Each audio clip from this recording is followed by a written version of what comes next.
Hey guys, so today... Why is there a second chair here? It's a reunion video. I'm still alive, and this is a reunion video. Oh, buddy, old pal, aren't you excited? What?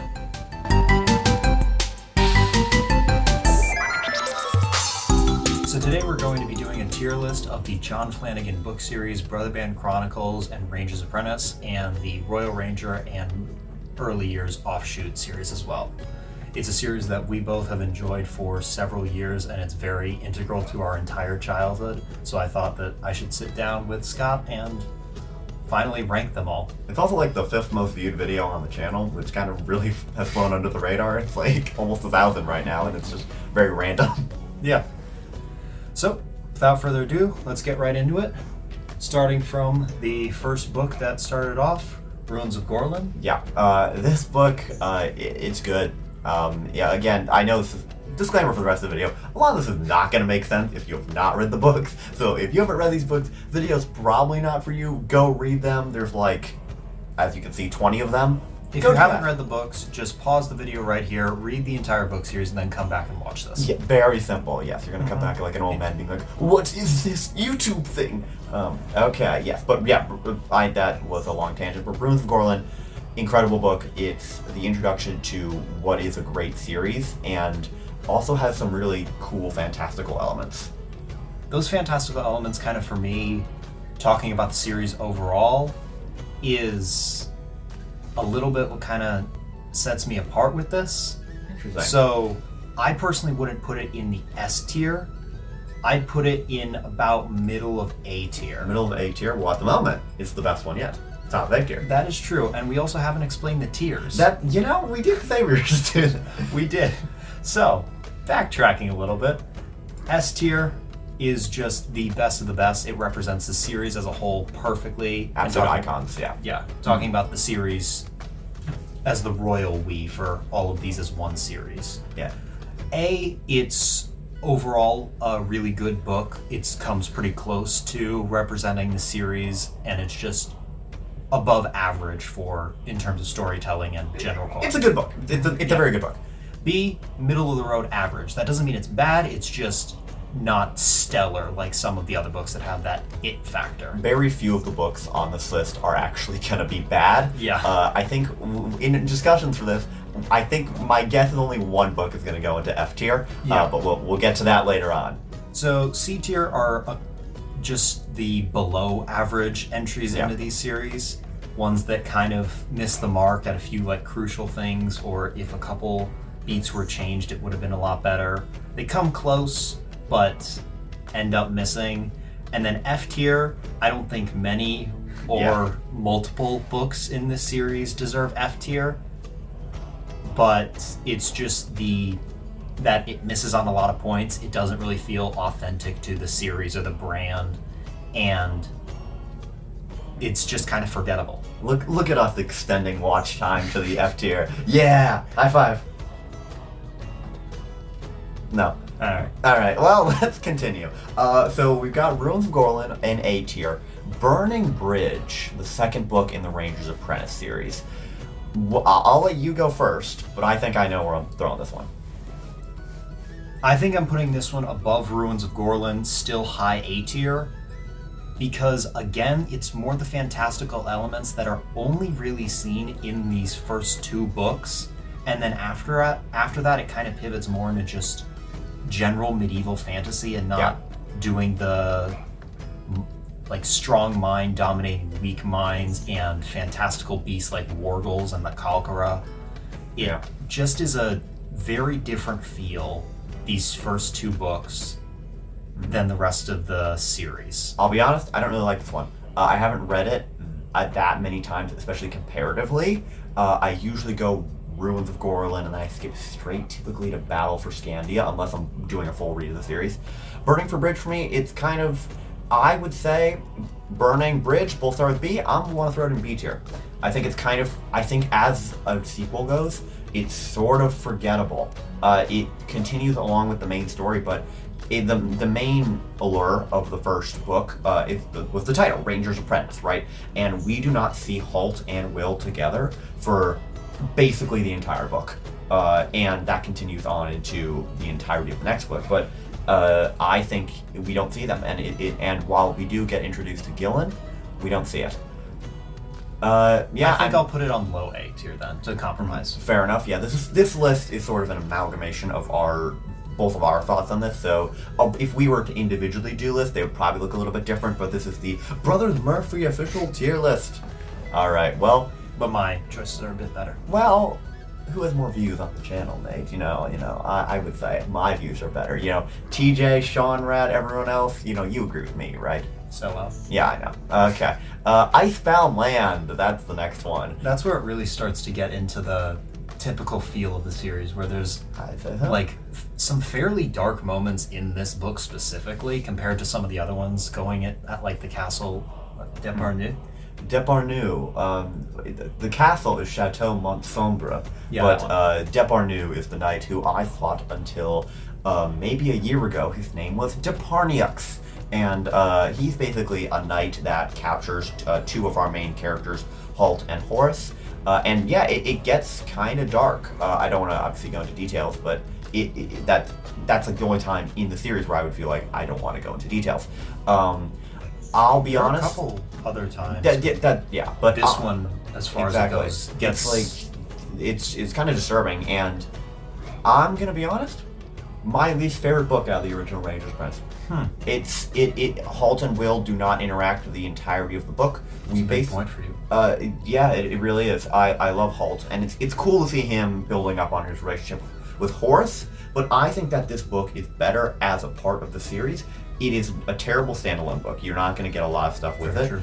Again, we see Scandians, but they're not Scandians the way we know them. They're not the fun Scandians. These are like these like Scandians keeping slaves, and it's like it really changes a lot of my perception of things to go back and read through this book, and it's probably my biggest skip.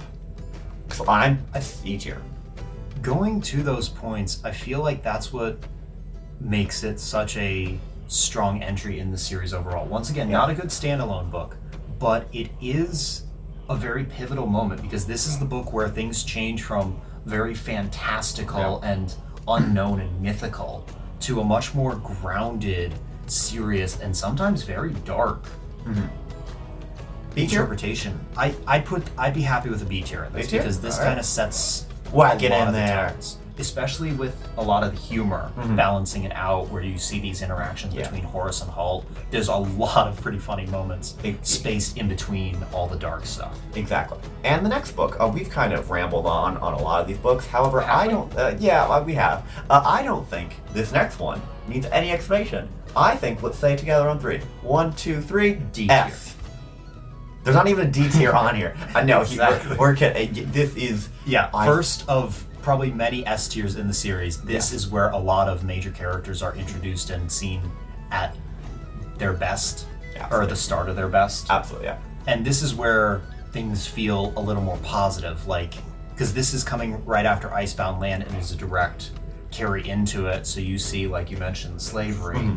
You see that start to be shown as such an evil. Yes. And it was Battle for Scandia where Will had the wormweed. Yeah, absolutely. It was Icebound Land that happened. He broke out of it during Battle for Scandia. Again, very nitpicky details. Again, this video is probably an easy skip for a lot of people. But Battle for Scandia, we don't even really need to go much more into it, is my most read book. Out of all the 20-something books that you see here, I have read Battle for Scandia the most. I think it is the best book. It manages to establish the Scandians as good friends, and Battle for Scandia is what cements Will, Horace, and Halt more so, but Halt was already there as legends. This book is referenced every single time throughout the rest of the series as when describing who these legendary people are. So yeah, I don't even think we need to go on anymore.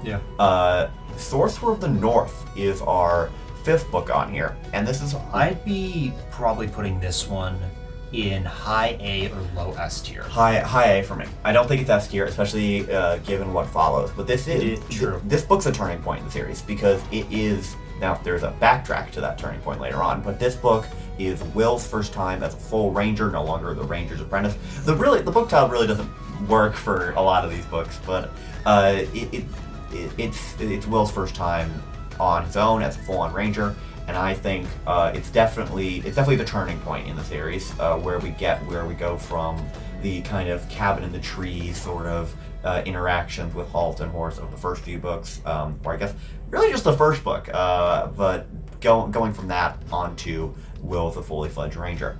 But the sequel. Yeah, the sequel is personally my most read and favorite book of the at least original Ranger's Apprentice series. I'm putting this in high S tier because Above Battle for Scandia. even though Battle for Scandia is so good, Battle for Scandia relies so heavily on the books before it for there to be stakes. I mean, Siege of Mackinac is kind of the same. Siege of Mackinac, I was about to agree with your point, and then I realized that this is half of a two-parter. Battle for Scandia is not technically part of a two-parter. Source of Notes, Siege of Mackinac is.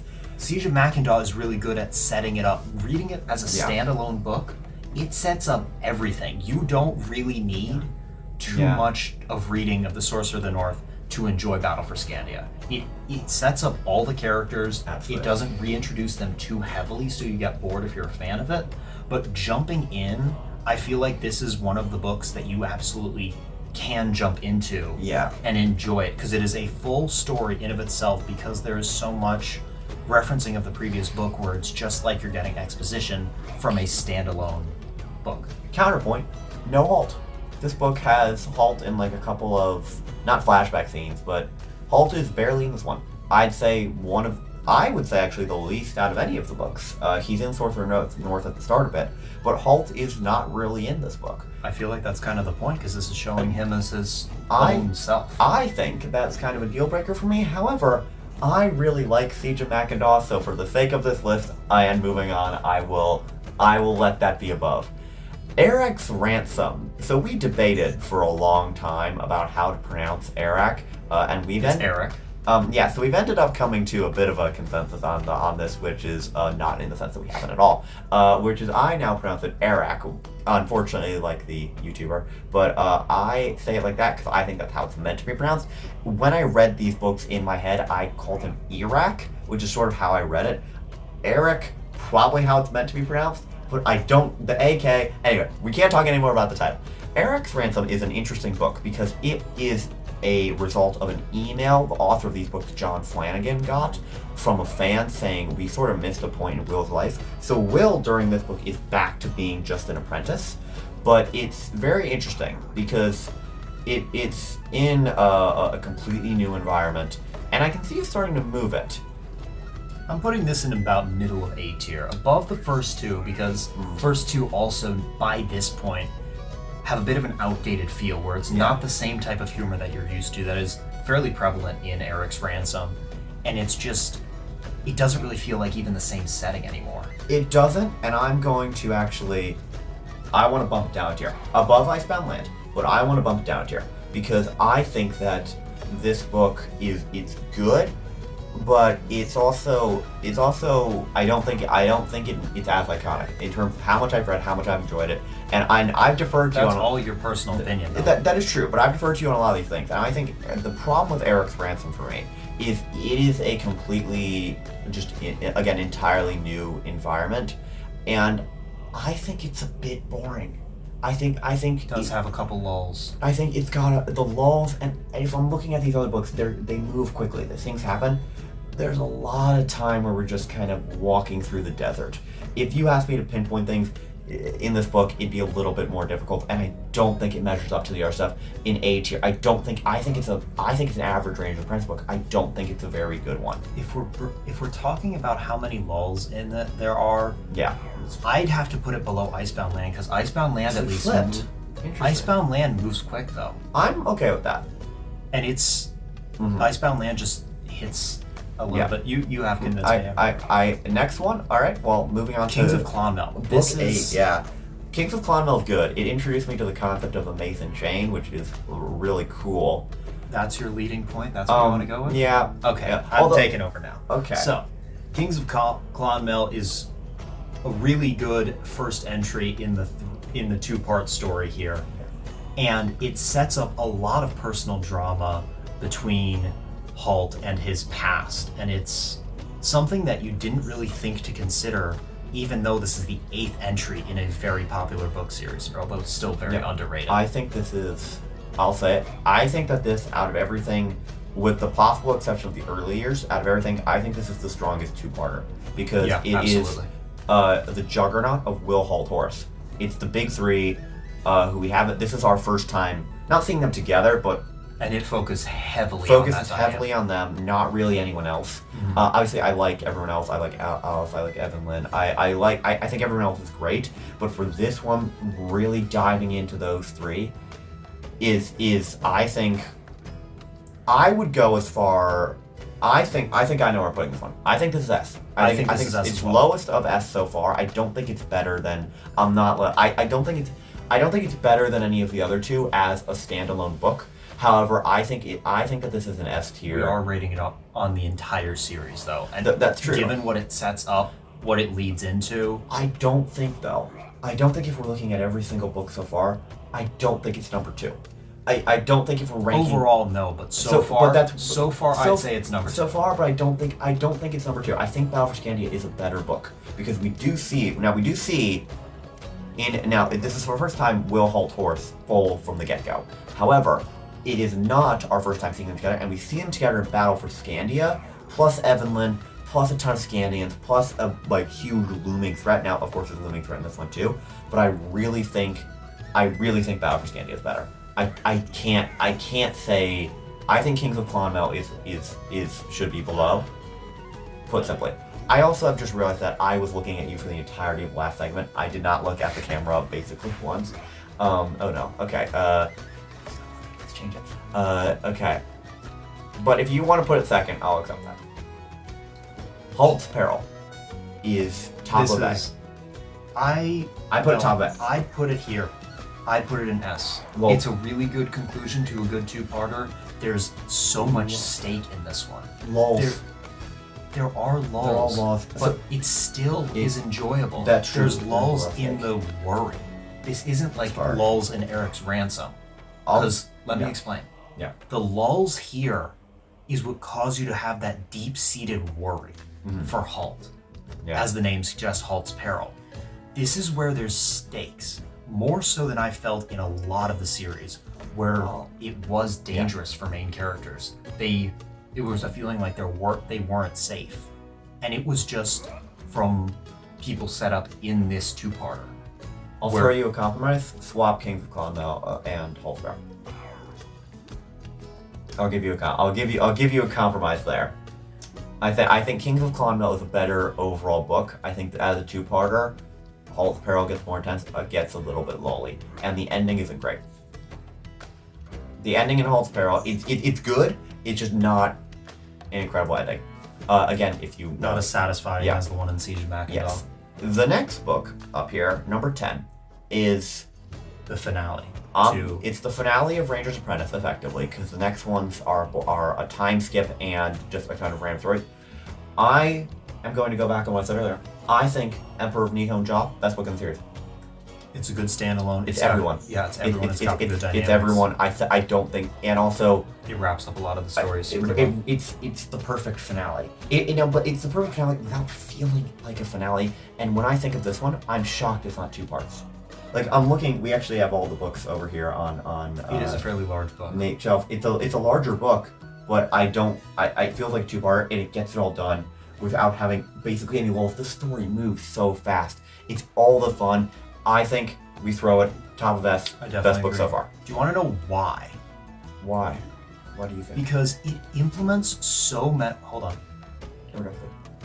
Oh, no, it's not. Swap. Yeah, that's what I'm trying to do. Hold on. Tiermaker.com. Hold on, it is not working. What is going on? And you yourself can actually make this tier list if you just look up John Flanagan books and look for a picture of his forehead, and you'll find it. Him doing that face is actually the profile. You want to know why this works? Why? Tell, Nathaniel. With your bias for Battle for Scandia, how similar would you say the overall theme is? Oh, you're right. They are really similar books. And it's all contained in one. It has a really good power And dynamic. it has Scandians. I forgot that Gundar was in it. Yeah, Gundar's in it. This is yeah. It sets up and it this is pays the off a lot of the final moments for a lot of the characters, and a lot of the best legacy characters are in here. Like you got Will, you got Celathan, you got Horus. They even bring back George. I forgot about Celathan. Yeah, Celathan. You were sleeping on him for Eric's ransom. This one combines everything. It's the epitome. If it just had Eric, it's like the epitome of Gundar is. Gundar somewhere. He's both Scandians. It's like the epitome of everything. And the biggest thing of all is this book. I'm a sucker for maps, and this book has a battle map in it, and I love that. Also, speaking of love, I don't love love stories.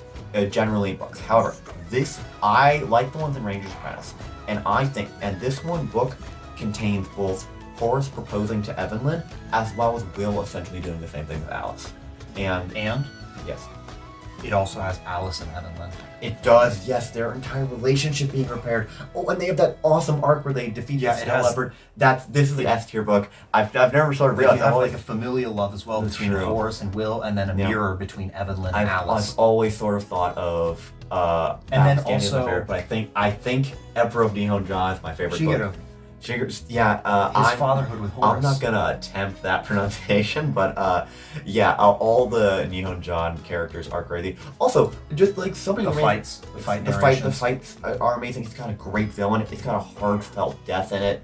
This book is very good. Moving on to another one that I wish it was more of a hard pivot, but Lost Stories is good because I like it because it's a good epilogue. So an important detail about these books is we did not read them as they sort of came out. Many of these books came out before I was even alive, and I think you too. I think Ruins of Gorlin came out in like 2004 or something, so before either of us were born.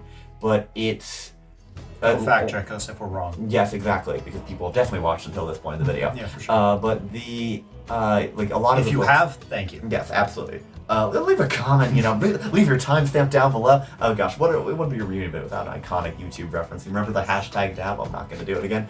But do it, I dare you. Okay, no.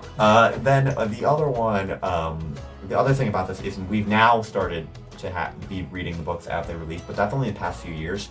But I can imagine how great reading Nihon Ja is, and then getting very much it doesn't feel like a finale, but looking back at it as a finale. Then getting Lost Stories. It's just a little bit more of the characters, a little bit more. We get to see things that you couldn't do a whole book around, like a assassination attempt at Evelyn and Horus's wedding. But we deserve to see the wedding, right? And it did a lot of what Nihon Ja couldn't on its own. Yeah, we get to see. There were too many disconnected. Yeah. Like, it's not that Nihon Ja did a bad job. It did a phenomenal job. It's just there were.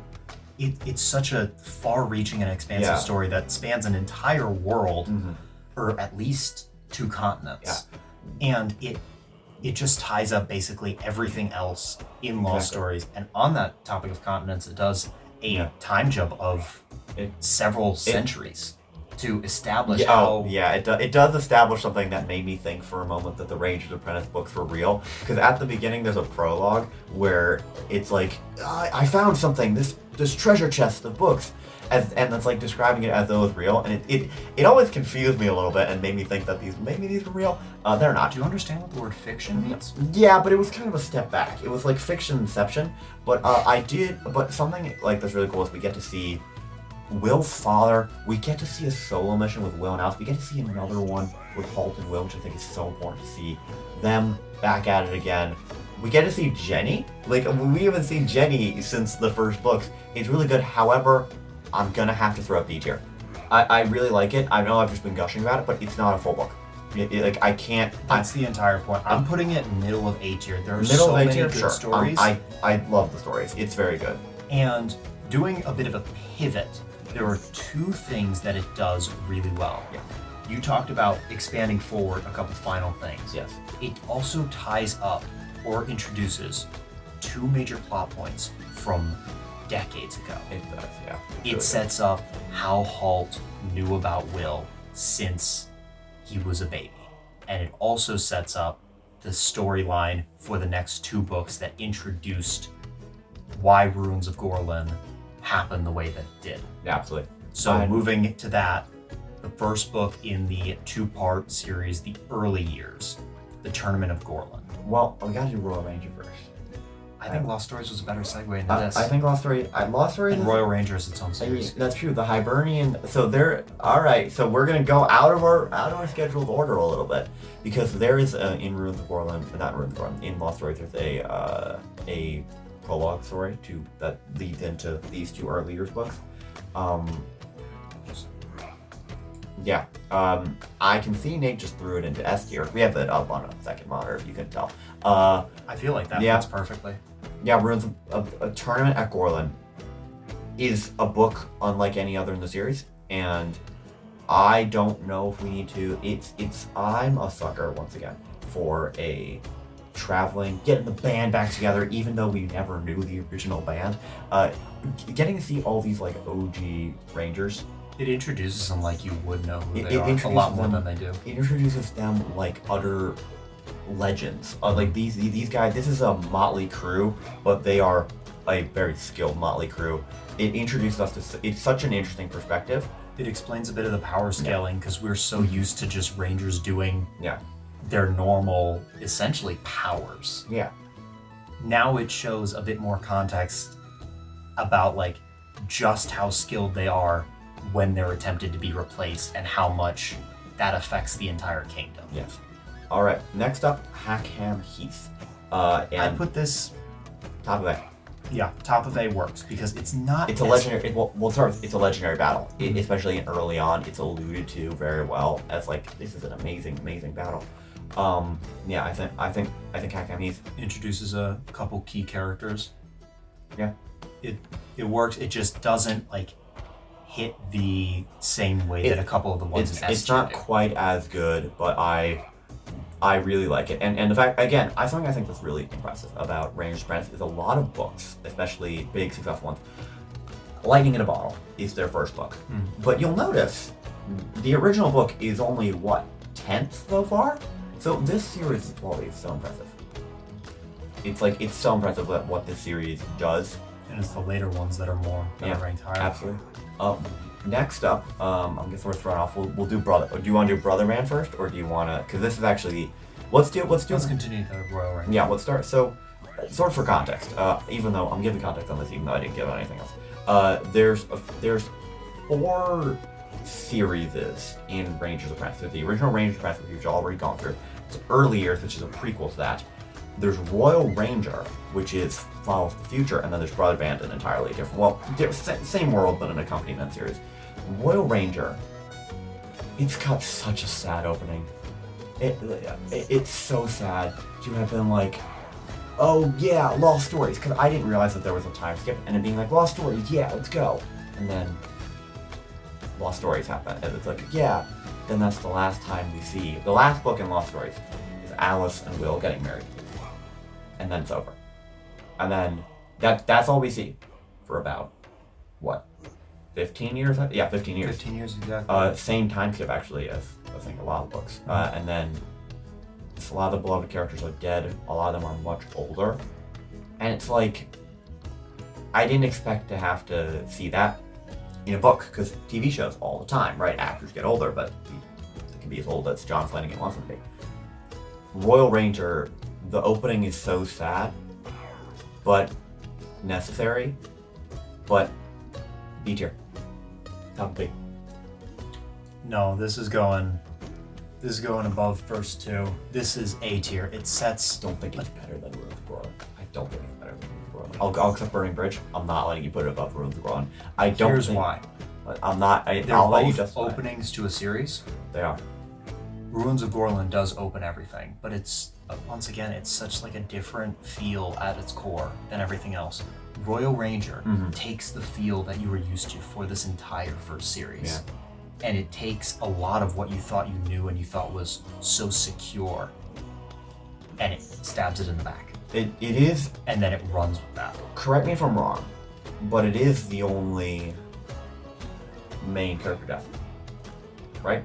It's the only main character. That and Crowley, Alice and Crowley are the only 2 like running characters who were not established in one book, became beloved, then died.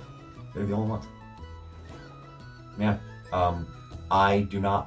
I've given in on almost everything. I'm not. I want you to swap Ruins of Gorlin and Royal Ranger, but I will. Just based on the impact rather than the story. Based on the impact, yeah. I think we're not rating this off of like a point system or whatever, right? It is not pre-planned, but yeah. Would it make more sense to do? I think we should just continue with the Royal Ranger. Let's continue with Royal Ranger. So Royal Ranger, we didn't really explain anything about the main plot of the book. We sort of explained the prologue. Royal Ranger follows Will finally getting an apprentice who is Horace and Evelyn's child, Maddie. And sort of shows the relationship, Will being a real Holt, essentially, but actually grumpier, which seems crazy. This next one's just Maddie, and Maddie can carry a story. Now, there is a lot of support from other characters. We're seeing this our reintroduction in the main thing to Horace, Evelyn, King Duncan, right? It's like seeing that. Horace is not the most strict dad in the world, which is not a shock at all. But Red Fox then, yeah, Maddie can carry a story on her own. It's A tier, but I'm gonna say it's above Burning Bridge. Yeah, I put it right there. I put there, yeah. Because the original Royal Ranger, the stakes, because you said it's the only character death. However, at the end, it's got one of the saddest. Royal Ranger 1 has one of the saddest endings, where there's an actual worry. Royal Ranger, what I thought was going to happen in Royal Ranger, and I don't know if we've talked about this, we might have, was I thought Will was going to die.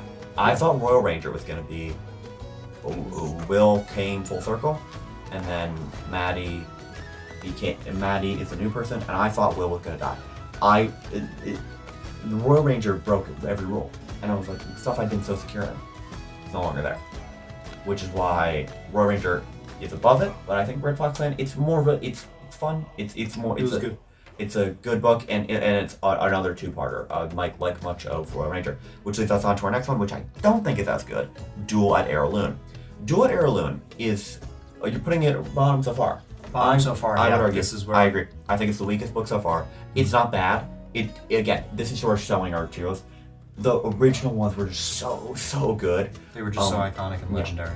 There's no other way to and put we're it. gonna go back to that with Brother Band. But we'll sort of explain the release order a little bit. But Royal Ranger. The newest series. It's the newest. Now, there's a couple Brother Band books towards the end that have been coming out as well. But so overall, Royal Ranger is the newest. Yeah. But Duel at Heirloom, it's got some good moments. Absolutely. King Duncan had a broken leg at the start of the book, and you thought he was going to die. He was dying. It was like a matter of time. With a threat, he came into his own and got back to being King Duncan. King Duncan's not a perfect character, but he's a constant. He's one of those constants that he's always there. He's a good king. You know, you can kind of rely on him. He's not perfect, but he doesn't really have too many bad moments overall. He's got a bit of a temper, but otherwise he's fine. And it's really progressive for a king at this time as well. Exactly. And something Ranger Prince does really well is setting up a character, killing them off, but it makes it feel like something. There's a corporal who worked with Evelyn. We've never met this corporal before. But he's like the best. He's like her rock a little bit for this next portion. And then he gets killed. He just gets killed. And it's like, it's sad. And it feels sad. And it's like, but we just met this guy like a few chapters ago. But it was more than a few chapters. He was there. Yeah, he was there for a little bit. And like her bodyguard, or not bodyguard, her swords teacher, who was like not given to her as a gift, but like a person who was sent over to help her train with the sword. Him being an expert and dying defending Evelyn was like really cool. Yeah, you're less familiar with Royal Ranger books, so I'm gonna start to actually need to explain some things. Next book. It did feel a little bit cheap though, just taken from Game of Thrones though. I do not have familiarity with Game of Thrones, so checkmate, as the kids say. Pretty similar. Yeah. Next one is it's called The Missing Prince. It took me a second. I think it's our first C tier. Yeah. This is the first book that I would consider below the Ranger's Apprentice average. Now, you are starting to notice there's a bit of a drop-off in quality, and I think that's unfortunately true. Now, but zooming out for a moment, this is 20-plus books of solid, good material, acknowledging that we're going to be ranking Brother Band, and a lot of the Brother Band a couple are decades great. Of straight. It's fantastic, and I don't want the story to end, and even at its worst, which we still not gotten to, the series is still has good moments, it's still good, but at this point, I felt like we were starting to run out of ideas because the entire idea of the original Rangers Apprentice was Will coming full circle, which we don't really. What do we do now? He's just training Maddie. Is Maddie gonna become a full ranger? Is Maddie gonna get her Kind own of felt apprentice? a little And so tired it's out like, at this point. At what point, and then is Maddie's apprentice gonna come full? Like, at what point are we going? And this is just like another mission with Maddie, and it's like, it's not bad. It's not bad. Again, nothing in the series, outside of one exception, is bad. But it's kind of boring. It's just a Gallican prince got kidnapped, and it's a cookie cutter bad guy. Next one, the Breakout. I'd say I would throw it Bondi. I think it's a bit of a return to form, in the sense that I think that this book is what I would consider Rangers Apprentice standard, because we got Halt. We've got Halt and Horace coming to help.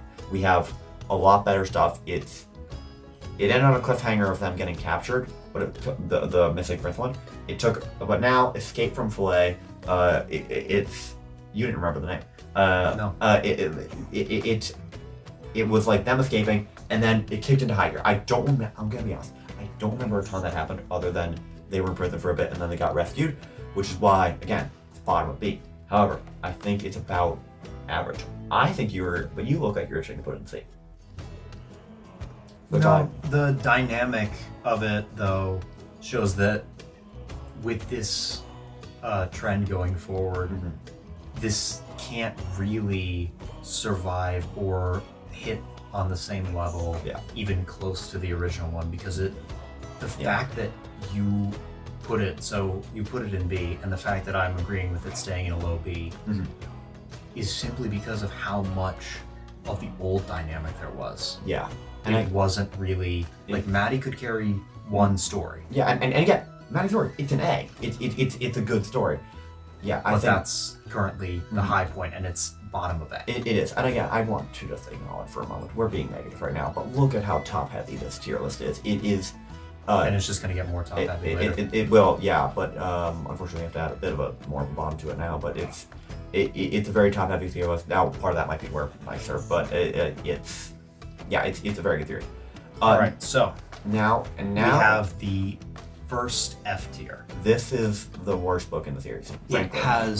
It has a return. Well, let's sort of set up a little bit. That's what I'm doing. Arizan's Wolves. Like that. I want to explain that. I want to say the title because not remember the title. I remember Arizan's Wolves for a bad reason. Yeah, it's the latest book that we've read. It's a really short book compared to a lot of the books. Like if you just look at it there, it's tiny. Yeah. Compared to some of the other ones. It has. I don't know why I haven't done this for you without. This is Arizan's Wolves. It's pretty thin, especially compared to Red Fox Clan, which apparently Nate started reading at one point because there's a bookmark in it. But like, look at this. Like, it's shorter. It's definitely shorter. And Red Fox Clan is part of a. I'm like completely out of shot right now. But yes, continue. Arizan's Wolves has a return to kind of that fantastical element, except done much worse, because with the first two, they are an A tier, and it makes sense. It's believable. Like, there is a feel for those first two, where with the Wargles and the Kalkara, it's like, these are mythical creatures, but they are grounded. It makes sense. Like, the Wargles is just a rule of this world. If someone with a strong mind is here, they are going to submit. It makes sense. It's like an animalistic. Kalkara are scary. Like, I know we sort of Ruins of Portland. It is the Burning Bridge Kalkara. Yeah, the Kalkara are essentially a creatures who are assassins, and the way they set it up, I love a limited group of people and a limited group of people or objects, and like setting them up as these legends. And it was like, it set up a lot of Ruins of Portland is like setting up knights as to be these incredibly strong people, right? And it's like a Kalkara. It took 3 knights to take it down. Two died, 1 was crippled for life. It's like sets these up as these terrifying creatures. And I will give Arizan's Wolves a bit of credit. Dire Wolves, the opening with the Dire Wolves, who are like fantastical huge wolves, was interesting. It was like a family of brothers dying, and then them just getting hunted down, and only one lives, I think. And it was scary. And I was like, okay, dire wolves. The first time that we're sort of seeing something taken from traditional fantasy. This is not a John Flanagan original. This is a John Flanagan. I think it's a John Flanagan. Put some respect on his name. And I was like, okay, this could be interesting. But I was kind of, when I started, I was like, this is, I think, going to be another. There's that keyword. There's that keyword. Could have. Yeah. This had a fair amount of potential. In some ways. Yes. It had the direwolves and the wargles. Direwolves as a new entry, wargles as a classic return. This is the first time since the early years and the first 2 books of the series, which are kind of following the same story. Mm-hmm. The wargles made any return, and were sometimes there are a fair number of these books on here where wargles aren't even mentioned. Yeah, no, plenty of them. Yeah, they're just not they're not really important. And they brought those back. They introduced a potentially interesting idea of a wargle being able to talk and communicate. That could have been interesting. Except everything was overshadowed by the fact that it destroyed the mythos that the current second highest book in this tier list set up. That there is uncertainty about magic. Yeah. It was that there is 98% is just hokum and tricks. You're getting the quote a little bit wrong, but yes, it's essentially that. It's essentially and then there's 1% where it's like you can't fully be sure. It's very, and then the last one, is actual magic. It's very much. It's very much. It's now that's not the exact quote. It's more like 95.311. But it's like I'm being pedantic, but yeah, they also misquote. John Flanagan misquotes his own thing, which is funny. He does that in a lot of his books. But yeah, so it sets that up, and it's like. A lot of the book, like Siege of Mackinac and Sorcerer of the North, are about basically being like magic, not real. It's like it's thought to be real, but it ended up being tricks. And in this book, the most egregious thing is that there's a couple egregious things. There's a couple egregious things, but I just need to make them clear. You might be in traditional tier lists, might be S, A, B, C, D, F. There are no D tier Rangers of Apprentice books. There's a couple subplot ones, and then there's one terrible one, which is Aerith Wolf, which I will let you explain. There are a couple bad things. There's telepathy, something that has never been introduced or mentioned before. There's actual magic. There are multiple people who can do different types of magic, some of them revolving around dreams. And the worst one, there's demons. There's not mythical people thinking that something is a demon and it turns out to be an illusion. There is a literal demon that gets summoned. And will just tackle the person. It's like, yeah, this guy is, of course it's Will, right? He's gonna win, but it's like, there's literally was an entire segment about how demons aren't real in Siege of Mackinac. And why are they're in Celtica? Yeah. Like, it's just such a out of the way thing, and it's like, again, we can talk about this forever, but it could have been done well if it toned back so much on the fantastical element, and it just brought up the fact that Celtica is largely unknown and dangerous, like that there's dire wolves and that wargles are back, and that there are people other than Morgorath, and Morgorath wasn't a fluke, that can control them. That could have been set up to be one of a few really good legacy callback books, but it just dropped the mark. Entirely. My theory going in is that if you look at this list, you can see there's so many books. I think John Flanagan ran out of ideas, and I think, just put simply, he might want to branch out into magic. But I think so. Let's move on to Brother Band. First, the last one to go in F tier is the newest one that we have not read. We're gonna probably read it around Christmas because that's when we get Rangers Press books. We are almost adults, but that makes the most sense for us because it's been a long-standing years tradition. It's more like a tradition. So it's in F tier. We're not comparing it to Aerith and Wolf because it's just we haven't seen it. We haven't read it yet. So we want to put it on tiers. Anyway, Brother Band Chronicles. This is my more preferred series. You prefer Rangers Apprentice. It's true. I can probably, given a very short amount of time, I could probably recite a lot of these books entirely from memory. Absolutely. So starting incredibly strong, we have the Outcasts. Yeah. It sets up these essentially Viking people. Yeah, they're basically Vikings. Introduces this ingenious main character and a best friend character, very similar to Horus. It's a good dynamic. It's tried and true. It's not works. the same as Will and Horus because Will's not really crafty, but Will Paladin. is smart. He's tactical. He's not.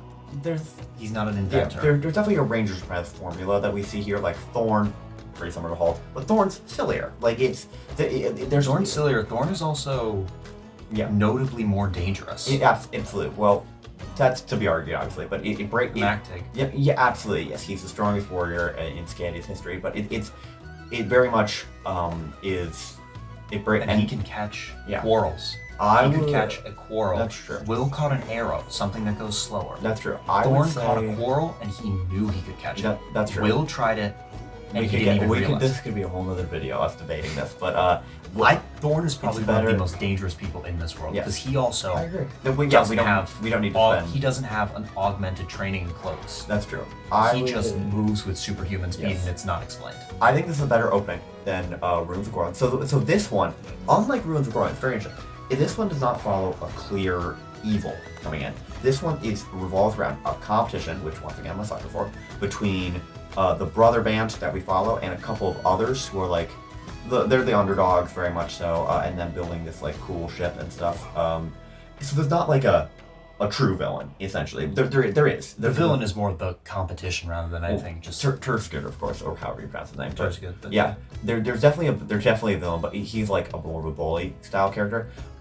Now, at the end, that's a very good villain. But before we can move on to the invaders, where we put this? I'd say this is going high A tier. I'd put this. I was gonna say bottom of this. It does. I'd accept. Bottom of this works. Bottom of this works. The Invaders. Okay, The Invaders is a really good book.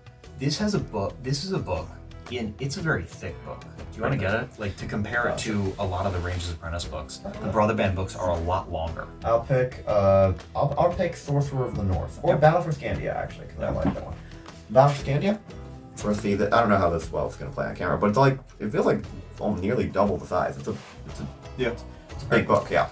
So the Invaders does. The Invaders does have a very evil villain, a pirate who plunders wherever, and he was actually set up at the end of the Outcasts during the competition. And a little bit during, actually. He's a pirate named Zavok or Zavok or which one sounds more evil? I don't know. Well, Zavok sounds like Savok, which we all know what that is. Star Wars card game. But the Invaders is, like we saw, a very long book.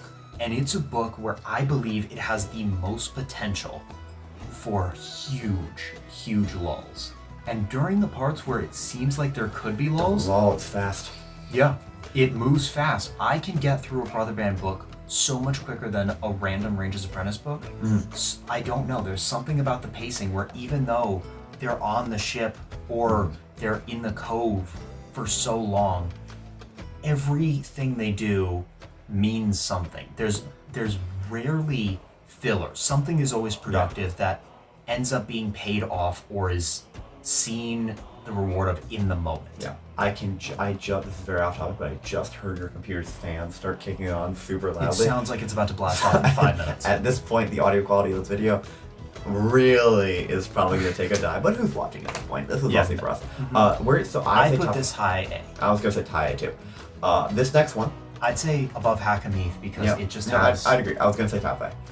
This next one is going to be contentious because Nate, this is The Hunters, which I believe, if we're not wrong, is your favorite book on this list. Overall, my favorite book, yeah. I'm going to put it, where I would put it, is third. I'd put it above Siege of Macintosh.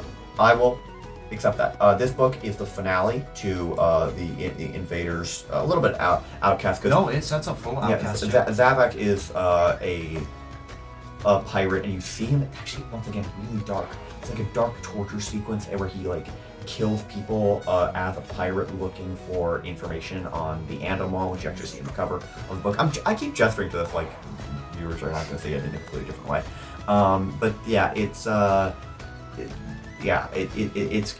good. It's a good finale. I love them getting hired as sea escorts, and then also joining the pirate city is so cool. We don't need to dive into this a ton if we agree. Mm-hmm. I think I would agree. The pirate city and introducing that side of just another cool look into this very fleshed out world. Yeah. It made me look at pirates an entirely different way. We also get Lydia, who provides a very interesting dynamic. That was the Invaders. I know that's Invaders, That was but start of we Invaders. forgot to mention that. A new member joins their crew, Lydia, who uses potentially the most obscure weapon in any of these books, the Atlatl, which we both liked history, so we knew about, but I'm gonna guess it threw a lot of viewers. It's cool. It's like a slingshot. It's a weapon that's been around, I think, for over 5,000 years. It's been around forever. Very cool. Did you know it was like... Really? Yeah. Interesting. Brothers Murphy history. I would add a graphic there, but I think this is going to take too long. This is going to take so long. We're about at nearly an hour. The Slaves of Socorro. So Hunters, turning point for the series, definitely. So By Slaves of now, Socorro, it took Source of the North. something to note that it took Brother Band, because it was a second series. It took it a lot less time to actually find its stride and get going and know what it was about. So Slaves of Socorro and Scorpion Mountain have a great thing going for them, because this is where we go from, we clash with Rangers Apprentice World. When I do this, do I go out of frame? We don't know. That's where it starts to clash with Rangers Apprentice World, because in Rangers Apprentice, in the original Battle for Scandia, a treaty was set up where the Scandians provide one guard ship for the Aerolumens, which is where all the main characters are from. And Slaves of Socorro, the Heron, the crew, the ship of the Brother Band people, is the one that's chosen for that. And we, for the entirety of Slaves of Socorro and Scorpion Mountain, have Gillen. Gillen, our boy Gillen, a large character, and the Ranger Commandant, not at this point in the story, but later on, Spoilers. This entire video with spoilers, is with them, which is like cool to see a decently main character with Brother Band. As for where I put it, I put it below Invaders. I put it mid-A. I don't think it's super high up for me. I don't think it's better. It pretty quickly continues the story set up from the previous three. I put it in between Ruin of Gorlin and Royal Ranger. I don't think it's better than Ruin of Gorlin. If you're thinking about this honestly, do you think that the fourth book of Brother Band is better than the original setting up with impact, everything? Yeah. It has a lot of good dynamics. You love to talk about dynamics? Put it above Lost Stories. I don't think it's better than Source of the North.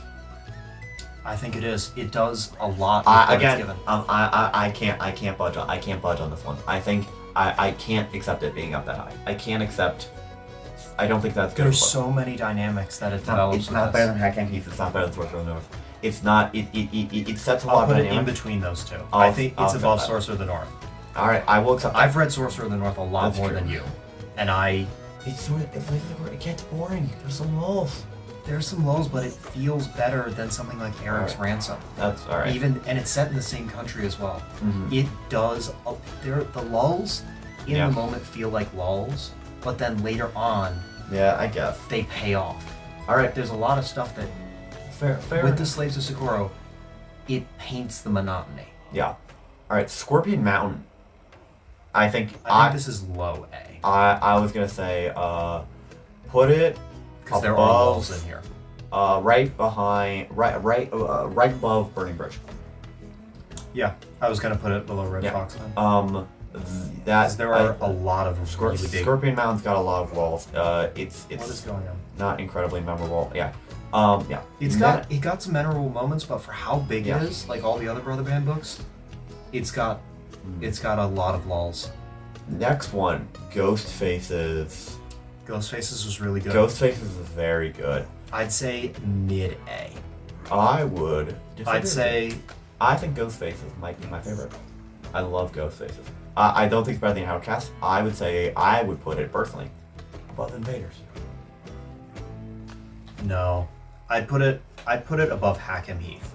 I put it behind. Throw it behind Hackham Heath. Nah. Actually, wait. Why am I arguing with this? No, yes. Actually, yes. I like that. Actually, because the Ghost Faces start to see our biases here showing. But overall, I'd say we agree with this tier list. There's just a couple. It's sort of an amalgamation, absolutely, as I referenced. But Ghost Faces is really... Yeah.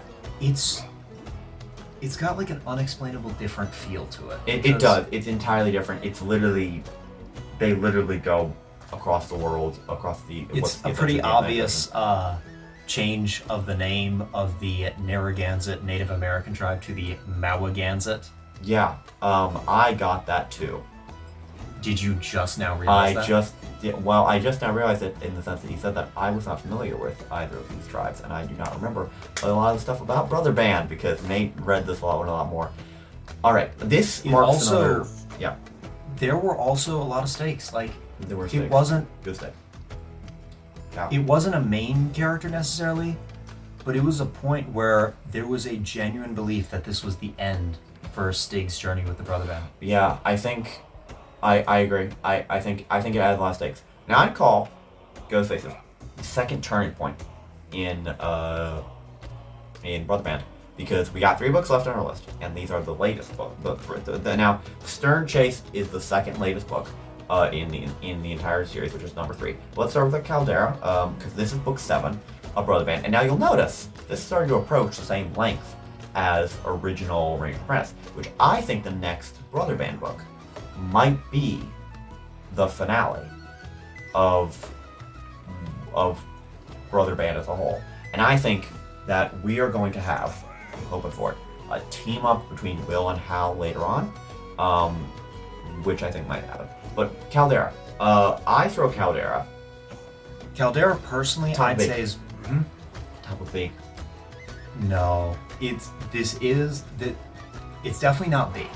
It is one of my definitely top 3 favorite books. I can probably recite a lot of the entire chapters here from it. I didn't read as much, yeah. But the Caldera,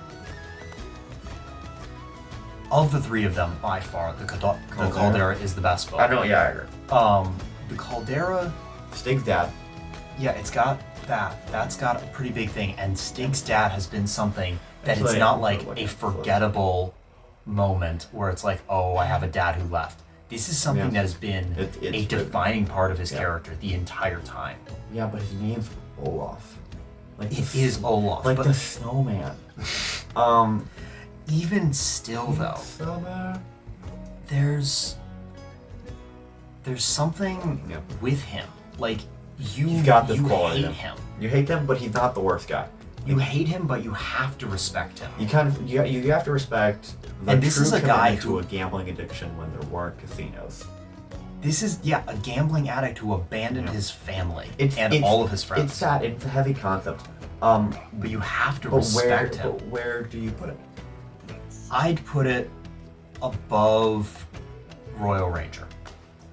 Yeah, that's where I was gonna guess you. But I would, again, as I said, I would put it lower. Yeah, that's fine. It's one of the shorter Brother Band ones. Yeah. And it does a lot with it. Yeah. It introduces and touches upon a fairly heavy topic. Mm-hmm. And it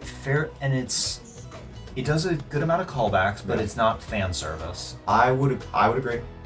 Yeah, I'm not mad about that placement. Mm-hmm. Next one is the first of the beginning of what might be the end for Brother Band, because Return of the Temuhai, way back in Battle for Scandia, the Temuhai, Halt said the Temuhai would be back, and they are. They're coming back, we see the Emperor. I think it's a wasted opportunity. I don't believe that John Flanagan of, I don't know, the release date, 10, 15 years ago, I think he would have made, I think he had something different in mind. I think he would have made a much better story. For what the Temuhai truly were. From the tone in Battle for Scandia, it seemed like the Temuhai would be the end game villain. That's what I kind of thought. I expected we always knew the Temuhai would come back if the series went that long. And the Temuhai, I was expecting a Temuhai come in full attack. This time at full power, not just one. Of Nihon Javelins. Really interesting. That's what it felt like it should have been. I disagree. I think the inner politics is better, but no, I thought it would have been the Emperor of Nihon Ja. It could have come together. Yeah, exactly. Yeah. The reason that he's in such dire straits is because someone who wants to be the Emperor, who's a would-be usurper. Yeah. I thought for so much of that book, even until the halfway point, that's something that was going to be a big turning point because of the references, like Battle for Scandia and Nihon Ja, the parallels with it. Again, Emperor I Nihonja, thought- it's sitting pretty at the top of our list here, so it's Exactly, and it deserves to sit it there. deserves the spot. But Emperor of Nihonja is just like a better Battle for Scandia. It Yeah. does a lot of the stuff that Battle for Scandia didn't necessarily miss, Yeah. but just with John Flanagan's skill and experience being built up with this series, it just does it a bit more justice. Yeah. And I thought that was going to be a turning point because it's so clearly referencing the Battle for Scandia. Yeah. I thought that the U Super, as a power move and as a much more sure way to get the throne, Yeah. would bring in the Tenlai, because think of the No, battle tactics they use. I agree, and I'm looking at our list right now, and I would like to make a retroactive change. I would like to throw Return of the Tenlai top of C tier. Alright, but I want to make one more change first. On top of all the other books in C tier? I want to add another one. I do not think that Escape from Filet is in B tier. I think Escape from Filet should be above Missing Prince. But I think that's the I don't think That putting it works. in with Yeah. Icebound Land and the same tier is right. Stern Chase, the most recent of the Broadband books, and the second most recent book out of all this, and our last one of the video. Stern Chase. Who was the villain in this? The villain, the premise of Stern Chase was Or a the group of antagonist? a group of Sonderlanders was trying to discredit the Scandians. Stern Chase is it's about the same length, but it feels so short. Did you hand this book to me? Yeah, Stern Chase is the same. It's the shortest book out of all of the Brother Band books, and it feels that way. It really natives read against, but it really feels that Hold way. on, let me just reread it real quick. Stern Chase feels so short. It does do stuff well. It's Eric with Brother Band for an entire adventure. But I guess I'm taking over this video now. It's Eric with Brother This Band is- for an entire adventure. It's forgettable. It's very forgettable. That was the entire point. It again could have been cool. It again could have been really cool. It's not F tier. It's not in second tier. No, It's- I put this F tier. You want to know why? Why? Because Arizan's Wolves Yeah. is not a so bad it's good, but it's a so bad it's memorable, and I can still remember a lot of the story beats from No, there. put it bottom of C. I'm not gonna. I don't It's think. so forgettable. It doesn't ruin that- the series. That's I think the Arizan's Wolves. second most recent book I've read, and I have not a single Arizan's memory of Wolves it. could have potentially ruined the series. I want you to throw Stern Chase and C. At the bottom of C. But don't put it top left. I think Arizan's Wolves. It's so Because forgettable. here's the key difference. F for forgettable. No. Yes, but that's a movie we'd find. Here's what I'm gonna say. Stern Chase is so forgettable. It's omega forgettable, right? But Arizan's Wolves retroactively ruins a bit of the series for me. And I don't think we can put them in the same tier. Which is why I'm going to use a new concept introduced on the last one, which is a hard move. Which is why I'm gonna move this up to here. Now look at us innovating in the last, oh my gosh, we've been recording for almost an hour. Hi editors, in the sense that me and Nate might be helping me. No. Put that one back up. We're devolving, Nate, please. F for forgettable. I can't do that. Tell me a big story moment in Stern Chase. A big story moment, we see a burned down town in Sonderland with Scandians named for it as the villain. We see Wolf Wind being stolen. I remember a lot more of this book than you, which is why I think you're slightly biased. I remember a lot more of this book than you. Throw it back up and think. I think it has good moments. It has Eric as a member of the group. It feels like a short story, I'll be honest, but I still throw it up and see. It's not on Arizona Wolf level. No, throw it up and see. This is my tier list. I'm keeping it at All top right. of F, but let's say that Yeah. it bleeds a little bit into C. Sure. This is our first disagreement, and it's on the last one, really. Yeah. Well, No better place for it. sure. It is your video, so yeah. Well, I'll let you close this out, but that's our tier list. Very top heavy. Yeah. Yeah. Well, I think the only change that I think I'd like to make yeah. is switching these two. Yeah. Fair. Eric's Ransom is Do I get to make one change then? it's my tier list. No. What is it? No, what is it? I'm throwing this up and see. We need two. No, I do not want to make any other changes then. I think that this is a good a good list. We did spend an hour talking about this pretty much. But that shows how much we love it. That's true. That really does. Main takeaway from this: go read the series. Older books, absolutely really good. You'll fall in love with the characters. You'll have to see more of them like we do, and not endure the books. It's not to that point yet. They're just not incredible. They're not up to the same standard.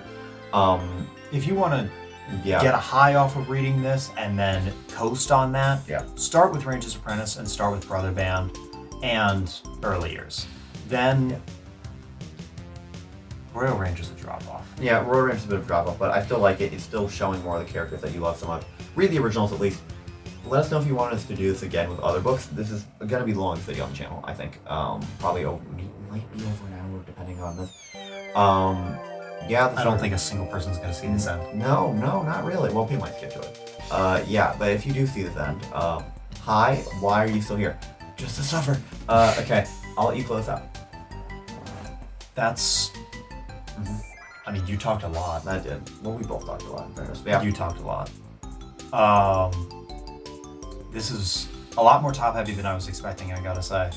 I was expecting about this, yeah. Even still, this just shows there's so much more good Yeah. than bad. I'm really hoping that your phone uploader works so we can upload this so that we can edit it.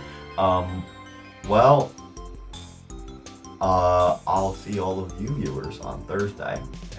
Nate, I'll see you right now, and you will Go to sleep. Good No, night. say the thing. Our consistency, Nate. What's up? Our consistency. Don't you understand consistency? No. You think I understand consistency? Look at my upload schedule. That's true.